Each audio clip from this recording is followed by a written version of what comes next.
I want to show you guys how to insert a calendar in Excel. Let's go!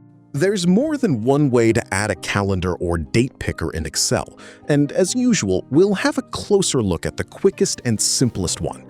To install a calendar in Excel, we need to activate the Developer tab first, so let's click on File up here and select Options. Once this window appears, click on Customize ribbon. Look on the right-hand side of the pane and select Developer to activate it. Now just click on OK, and that's done. You'll see the Developer tab up here among the rest of the tabs. We can move on now and install the calendar in Excel, which is a very easy thing to do.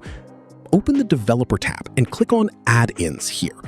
Here we can add various useful elements to the Excel application. Since we want a calendar, we open the Office store and type Calendar in the search field after we press Enter. We'll see this mini calendar and date picker available in the first place.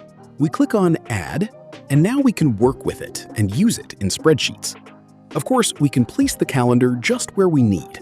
Click on any of its borders with the left mouse button, hold it, and move the calendar wherever you want.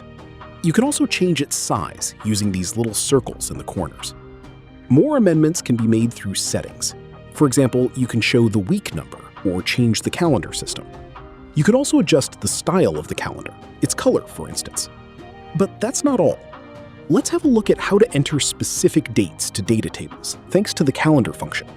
Let's say we want to enter the start date for task 1. Click on the cell C3. That's where we want to have the date displayed. Then, look the date up in the date picker. For example, task 1 is supposed to start on the 1st of August.